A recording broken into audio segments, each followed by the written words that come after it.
In today's video, I'm going to teach you how to add a new customer to your Shopify store, a crucial step in maintaining and expanding your business relationships. Whether you're just getting started or looking to streamline your process, adding customers to your Shopify account is a fundamental task that can help you keep track of important client information and seamlessly manage communications. To begin, make sure you're logged into your Shopify dashboard. This dashboard serves as your control center where all your Shopify operations come together.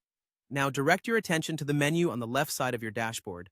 You'll see various options there, but today we'll focus on the one labeled Customers. Go ahead and click on it. Once you've clicked, you'll be taken to a new page displaying all the customers you've currently got in your system. This page provides a comprehensive list, giving you an easy overview of your existing client base. Now, if you want to add someone new, direct your attention to the top right corner of this page. There, you'll see a button that says Add Customer. Give that a click, and you'll be taken to a form dedicated to entering your new customer's information. This is where you can add all the necessary details about your new contact. Start by filling in the basic fields such as the customer's first name and last name. These are essential for personalizing your future interactions and for keeping your records organized. Following that, you'll want to input their email address. This is a critical piece of information, as it's often the primary way you'll communicate with your customers, whether it's for newsletters, order confirmations, or personalized offers. Next, you'll add the phone number.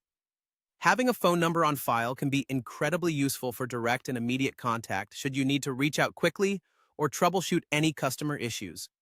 Moving along, there's a field for the address. Including the address can be vital for businesses that deal in physical goods, providing a destination for shipping, as well as a point of reference for geographically targeted promotions. Finally, take a moment to review all the information you've entered. This ensures that everything is accurate and up to date, minimizing any future confusion or errors. With all the required details filled out, the last step is to save this new customer profile. Look to the top of the page and you'll find the Save button. Click on that and you've successfully added a new customer to your Shopify store. And there you have it. You've now completed the process of adding a customer to Shopify, enabling you to better manage and grow your relationships with everyone who engages with your brand. Thanks for watching, and I hope you found this tutorial easy to follow and helpful for your e-commerce